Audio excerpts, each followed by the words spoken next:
इस फिल्म की शुरुआत होते ही हम एक हरे भरे जंगल को देख पाते हैं, जिसके अंदर कैथरीन और फ्रेंकोइस किसी से डर कर भाग रहे होते हैं और इनकी हालत देखकर ऐसा लग रहा था जैसे यह काफी देर से दौड़ लगा रहे हो और यह लोग काफी थक चुके थे। थकान की वजह से फ्रेनाकोइस अपनी तलवार यहीं पर छोड़ देता है और कैथरीन भी अपना बैग यहीं पर छोड़कर आगे भाग जाती है। दरअसल इस बैग में सोने के सिक्के भरे हुए थे और तभी कुछ दूरी पर फ्रेनाकोइस को एक मैदान में एक पत्थर दिखाई देता है, इसलिए ये दोनों जल्दी से उस पत्थर की तरफ भागने लगते हैं। लेकिन इससे पहले यह उस पत्थर तक पहुंच पाते, फ्रेनाकोइस को कोई पीछे से झपट लेता है और उसकी जान ले लेता है। अब यह देखकर कैथरीन डर जाती है और वह अपनी जान बचाने के लिए उस पत्थर की तरफ भागने लगी, लेकिन उसे भी वह जानवर खींच लेता है और उसकी भी जान ले ली। और यह सीन उस पत्थर पर जूम होते ही यहाँ खत्म हो जाता है। अब सीन शिफ्ट होता है एक ट्रक पर, जहाँ पर हमने 4 दोस्तों को देखा, सोफी, डेविड, जेनी और बन, जो कि आइलैंड के एक गांव तक घूमने के लिए आए होते हैं। और थोड़ी देर में वह ट्रक का ड्राइवर उन्हें उसी गांव तक ले आता है जहां वह पत्थर था। अब यहाँ पर ट्रक ड्राइवर इनसे कहता है कि अब यहाँ से आगे मैं नहीं जा सकता, तो इसीलिए वो इन्हें उस गांव का रास्ता बताता है और खुद यहाँ से निकल लिया। अब यह बात इन चारों को भी थोड़ी अजीब लगती है कि आखिर यह ड्राइवर इन पत्थरों के आगे गया क्यों नहीं, लेकिन यह ठहरे सारे छपरी तो इस बात पर ज्यादा ध्यान नहीं देते। लेकिन इनमें जो सोफी थी, जिसे की हिस्ट्री की अच्छी खासी समझ होती है, वह उस पत्थर पर बने निशानों को समझने की कोशिश करती है। लेकिन इसके बाद यह लोग वहां से आगे बढ़ जाते हैं। खैर, अब इसके बाद हमें इन चारों को गांव के बारे में दिखाया जाता है, जहां पर इनकी मुलाकात हामिस नाम के एक आदमी से होती है। हामिस इन्हें बताता है कि इस गांव से कुछ ही दूरी पर एक प्राचीन जगह है जो कि आपको टूर गाइड में भी नहीं मिलेगी। यह बात सुनकर सोफी उस जगह को देखने के बारे में कहती है, तो हामिस इन्हें बताता है कि हाँ ठीक है, लेकिन वहाँ पर हमें पहुँचने में 7 घंटे लगेंगे, क्योंकि वहाँ गाड़ी से तो नहीं जाया जा सकता, तो इसलिए मैं यहाँ से कुछ दूरी पर अपना केबिन तुम लोगों को रेंट पर दे दूंगा, जहाँ तुम लोग रात बिताने के बाद अगली सुबह वहाँ से जल्दी सफर शुरू कर पाओगे। जिसके बाद वह अपने बेटे से इनको बुलाता है, जिसकी गाड़ी में बैठकर यह लोग उस पास केबिन तक जाते हैं। और तभी यहाँ पहुँचने पर इन्हें कुछ दूरी से घास में से आवाज आती है, जिस पर कि हमीस उस दिशा में अपनी गन से शूट करता है। यह देखकर ये सभी लोग हमेश से पूछते हैं कि अरे भैया क्या था यह, जिस पर अमिस कहता है कि चिंता मत करो, यहाँ पर अक्सर यहाँ जंगली सुअर घूमते रहते हैं, लेकिन उनसे डरने की जरूरत नहीं है, उन्हें मैं अकेला ही लपेट लेता हूँ। इसके बाद यह उन्हें अपना केबिन दिखाने लगता है और फिर वो अपने बेटे के साथ यहाँ से चला जाता है। लेकिन जाने से पहले उसने केबिन के बाहर अपनी सोने की एक वॉच लटका दी थी, और आखिर इसने ऐसा क्यों किया था यह हम आगे जानने वाले हैं। इसके बाद हम रात का सीन देखते हैं, जहाँ पर यह सभी दोस्त सो रहे होते हैं। लेकिन तभी जेनी को केबिन के बाहर से कुछ आवाजें आने लगी, इसलिए वो हीरो बनने के लिए खिड़की से बाहर झांकने लगी, जैसा कि हर फिल्म में होता है। लेकिन तभी उसके सामने से कोई भयानक सी चीज गुजरती है, जिसे देखकर इसकी हवा खराब हो गई। अब इसने आवाज लगाकर अपने सभी दोस्तों की भी नींद खराब कर दी। उन्हें अपने पास बुलाकर कहती है कि मैंने कोई देखा है, बाहर कोई तो था अभी। यह बात सुनकर डेविड उसकी मजाक बनाता है कि भैया इतने खतरनाक जंगल में आई है, तुझे हेलुसिनेशन हो रहे होंगे। लेकिन जेनी अपनी बात पर अड़ी हुई थी। इसके बाद डेविड कहता है कि चल अच्छा, अगर तेरी बात वाकई में सही है तो मैं केबिन का दरवाजा खोलकर बाहर चेक करने जा रहा हूँ। और अब जैसे ही डेविड वो दरवाजा खोलता है कि वह दरवाजा नहीं खुलता, क्योंकि उसे बाहर से बंद किया गया था। अब यह पता लगने के बाद कि हमी ने उन्हें अपने इस केबिन में लॉक कर दिया है, तो गुस्से में यह लोग हर खिड़की दरवाजा खोलने की कोशिशों में लग गए। लेकिन इनकी सारी कोशिशें बेकार जा रही थी और वहीं जेनी, जो कि अब डरी हुई थी, वह जिमी के पास जाकर बैठ जाती है और तभी उसे चिमनी के अंदर से एक हाथ आता है, जो कि उसकी ईयर रिंग खींच कर ले गया। अब जेनी का कान फट गया था, उसके कान से खून बह रहा था और उसकी हालत देखकर यह सभी लोग बुरी तरह से डर गए। जिसके बाद उस चिमनी से वो बला भी निकल कर आती है और उससे बचने के लिए यह सभी लोग एक रूम में खुद को लॉक कर लेते हैं और वह बाहर जो भी चीज थी वह अपनी पूरी ताकत से दरवाजा खोलने की कोशिश कर रही, तो यह लोग उस चीज को अंदर ले लेते हैं और खुद चिमनी से होते हुए यहाँ से बाहर निकल गए। लेकिन इन समय जो डेविड सबसे पीछे था, वह चीज उसके पैर को बुरी तरह से घायल कर देती है। जिसके बाद यह चारों जल्दी से उसे सड़क से होते हुए अपनी जान बचाने के लिए दूसरी केबिन की तरफ तेजी से बढ़ रहे थे। और अब वो क्रिएचर भी उससे चिमनी का दरवाजा तोड़कर इनका पीछा करने लगा था। यह देखकर यह लोग और भी तेजी से भागने लगते हैं, लेकिन डेविड का पैर घायल होने की वजह से वह पीछे ही रह जाता है। लेकिन जेनी ने जो लटन ने ले रखी थी वह उसे जीप की तरफ दे मारती है और इससे वो क्रिएचर पीछे चला जाता है। यानी कि वो क्रिएचर आग से डरा करता है। और अब इस चीज का फायदा उठाकर यह सभी दोस्त एक साथ मिलकर पास के दूसरे केबिन तक पहुंच जाते हैं। यहाँ पर आकर बैन उस केबिन के दरवाजे को जोर से तोड़ने की कोशिश करने लगा।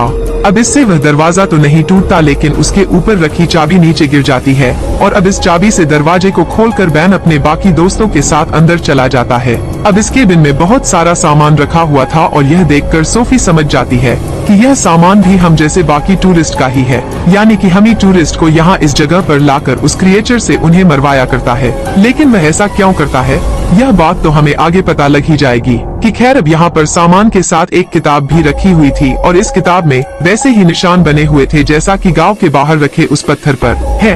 अब सोबी उस किताब को पढ़कर बाकी साथियों को बताती है कि हमारे पीछे लेप्रोकन पड़ा है, जो कि पहले गुफा में रहा करता था, लेकिन इस गांव के लोगों ने उस गुफा को गोल्ड माइन की तरह इस्तेमाल किया और वहां से सोना निकालने लगे। इनका लालच बढ़ता गया और इसके चलते लेप्रोकन भी वहां से बाहर आ गया। अब क्योंकि गांव वालों ने उसका सोना ले रखा था, वो गांव वालों को मार देता, तो गांव वालों ने उसके साथ सौदा किया कि वह हर साल उसे कुर्बानियां देंगे।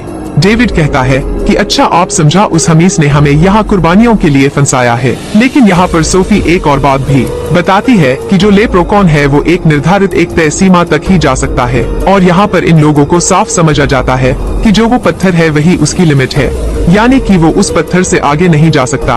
और यही वजह थी कि वो जो ट्रक ड्राइवर था उसने इस पत्थर के आगे जाने से इन लोगों से साफ इनकार किया था। वही दूसरी तरफ हमीश, उसका बेटा सियान और साथ ही उसका एक दोस्त जिसका नाम यान है, वो अपने पुराने वाले केबिन में जाते हैं, यह सोचकर कि अब तक तो वह सारे निपट चुके होंगे। लेकिन यहाँ पर तो उन्हें कोई भी बॉडी नहीं मिलती, जिससे यह लोग समझ जाते हैं कि वो चारों टूरिस्ट अभी भी जिंदा हैं। यहाँ पर हमें दिखाया जाता है कि सियान इस चीज से काफी दुखी होता है, यानी कि वो किसी भी निर्दोष की जाने नहीं लेना चाहता था, लेकिन जो इसका बाप था वह वाकई में बहुत था। इसके बाद वो उन चारों की तलाश में यहाँ से निकल पड़ा, जहाँ पर वह आगे आके केबिन की लाइट से जलता हुआ देखता है और वह समझ जाता है कि वह चारों लोग इसी केबिन में हैं। जिसके बाद वह चाबी से केबिन के दरवाजे को खोलकर वह सब लोग अंदर आ जाते हैं। लेकिन इन चारों को भी हमस के अंदर आने का पता लग गया था, तो यह आसपास जो भी हथियार पड़े थे उन्हें अपने हाथ में ले लेते हैं सेफ्टी के लिए अपनी। तभी यहाँ पर सीएन आ जाता है, लेकिन वो इन पर गोली नहीं चलाता, लेकिन इन्हें ढूंढता हुआ उसका पिता हामिश भी पीछे से आ गया। लेकिन तभी उन्हें ऊपर एक गोली चलने की आवाज आती है, जिससे हम समझ जाते हैं कि ऊपर लेप्रोकन ने इयान पर हमला कर दिया है। अब हमसे सियान से उन चारों पर नजर रखने का कहकर वहां से चला जाता है इयन को ढूंढने के लिए, जहां पर थोड़ी ही दूर आगे इयन काफी बुरी हालत में उसे मिलता है और तभी इयान हमीश को पीछे मुड़ने के लिए कहता है, क्योंकि उसके पीछे खड़ा था लेप्रोकन। लेकिन हमीश काफी कमीना था, वह यहाँ से लेप्रोकन से बचकर निकल पड़ता है और इस बीच इयान बेचारा मारा गया। वही वो चारों बेसमेंट से ऊपर आ जाते हैं और सियान उन्हें जाने भी देता है। यह लोग अब सड़क तक आ गए थे, लेकिन अब डेविड काफी घायल था, तो वह ठीक से चल नहीं पाता और तभी उन्हें सामने से एक कार आती हुई दिखी, जिसमें कि एक बूढ़ी औरत थी। वो बूढ़ी औरत इन सभी को अपनी कार में ठूसकर इन्हें यहाँ से ले जाती है। लेकिन थोड़ी ही देर में हमें पता लगता है कि यह बुढ़िया भी हमस के साथ ही मिली हुई थी। वह इन चारों को हमस के हवाले कर देती है और हमीस अपनी बंदूक की नोक पर इन सबको पेड़ से बांध दिया, जिसके बाद वह सीएन और उस बूढ़ी औरत को लेकर यहाँ से चला गया। अब थोड़ी ही देर में यहाँ पर लेब्रोगॉन आता है और जेनी की जीभ में जो सोना लगा हुआ था वह उसे उखाड़ लेता है, जिससे उसकी जीभ बुरी तरह से फट जाती है। यहाँ पर हम समझ पाते हैं कि उस क्रिएचर को सोने से बहुत प्यार है, इसीलिए उसने जेनी के कान से भी सोना खींच लिया था। इसके बाद वो क्रिएचर डेविड पर हमला कर देता है, जिसमें डेविड की जान तो नहीं गई, लेकिन बुरी तरह से घायल हो गया वो। लेकिन इस हमले की वजह से डेविड की रस्सियां खुल गई थी, जिसका फायदा उठाकर वह जेनी को भी आजाद करता है और यह देखकर लेप्रोकॉन डेविड पर कूद पड़ा। लेकिन जेनी अब तक अपने बाकी दो साथियों को भी आजाद कर चुकी थी, जिसके बाद यह तीनों यहाँ से भाग निकलते हैं। लेकिन यह लोग उस पत्थर तक जाने की बजाय कैबिन तक आ जाते हैं, क्योंकि इन्होंने डेविड की मौत का बदला लेने का फैसला कर लिया था। यहाँ पर सोफी जेनी को छत पर छिपने का कहकर वो खुद बन के साथ चिमनी के पास हथियार लेकर खड़ी हो गई, जिससे कि लेब्रोकॉन के यहाँ आते ही यह दोनों उस पर टूट पड़े और मार डाले। लेकिन लेप्रोकन इनसे भी ज्यादा चालाक होता है, इसीलिए छत पर छिपी जेनी को वह चिमनी से नीचे फेंक देता है और जल्दबाजी में यह दोनों बेवकूफ जो नीचे खड़े थे उसे लेप्रोकन समझकर अपनी कुल्हाड़ी से मार डालते हैं। और इस तरह से इन्होंने अपने दो दोस्तों को खो दिया था और अब सोफी की हिम्मत टूट जाती है। तो इसीलिए वह बैन के साथ उस पत्थर तक जाने का फैसला करती है और बाहर जाने पर इन्हें इयन की गाड़ी दिखाई दी। लेकिन यहाँ पर गाड़ी की चाबी नहीं होती और तभी उन्हें यहाँ पर इयन की लाश दिखती है, जिस पर कि सोफी उसकी लाश से गाड़ी की चाबी लेने के लिए जाती है, जबकि वैन फ्लेयर जलाकर लेप्रिकॉन को खुद से और सोफी से दूर करने की कोशिशें कर रहा था। लेकिन लेप्रोकॉन फिर भी होशियारी से आगे बढ़ रहा होता है, इसलिए यह लोग अपनी जान बचाकर दूसरे केबिन के अंदर चले गए। लेकिन इनके पीछे अब तक लेब्रोगॉन आ चुका था, जो कि बन की रीढ़ की हड्डी को उखाड़ कर ही उसकी बुरी तरह से जान ले लेता है, जिसके बाद वह एटिक में छिपी सोफी की तलाश में जाता है। लेकिन इससे पहले कि यह उसे मार पाता कि सियान यहाँ पर आकर लेप्रिकॉन पर गोलियां चला देता है, जिससे कि सोफी को भागने का मौका मिल जाता है। लेकिन नीचे हमीस होता है, जिसने कि उसे अपनी बंदूक की नोक पर रोक लिया। लेकिन इतने में ही सियान ने नीचे आकर अपने फादर हमीस पर ही बंदूक तान दी, जिसके चलते सोफी को यहाँ से भागने का एक और मौका मिल गया। उसे भागता देखकर हमीश अपने बेटे से लड़ने लगता है कि बेवकूफ लड़की के चक्कर में बाप पर गोली चलाएगा क्या तू। लेकिन सियान अपने बाप को दूसरे रूम में धक्का दे देता है कि तू पागल हो गया है बुढ़े। लेकिन तभी यहाँ पर लेप्रिकॉन भी आ जाता है, जो कि हमें की जान ले लेता है। लेकिन अपने फादर की जान जाते देखते सियान बुरी तरह से टूट जाता है, वह रोने लगा। वहीं दूसरी तरफ हमने सोफी को देखा, जो कि एन की गाड़ी स्टार्ट करके जंगल से निकलने की कोशिश में लगी थी। लेकिन तभी उस गाड़ी पर लेकॉन आकर बैठ जाता है, तो सोफी ब्रेक्स लगाकर उसे नीचे गिरा देती है।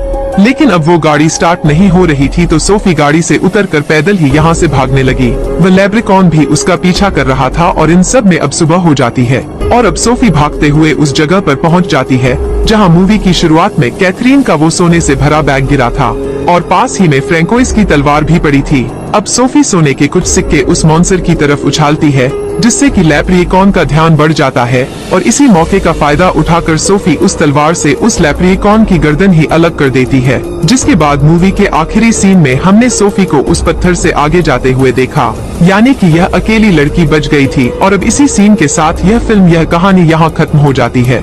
दोस्तों, वीडियो कैसी लगी हमें कमेंट करके जरूर बताएं। चैनल पर पहली बार आए हैं तो सब्सक्राइब भी कर लें। मिलते हैं ऐसी ही अगली शानदार वीडियो में।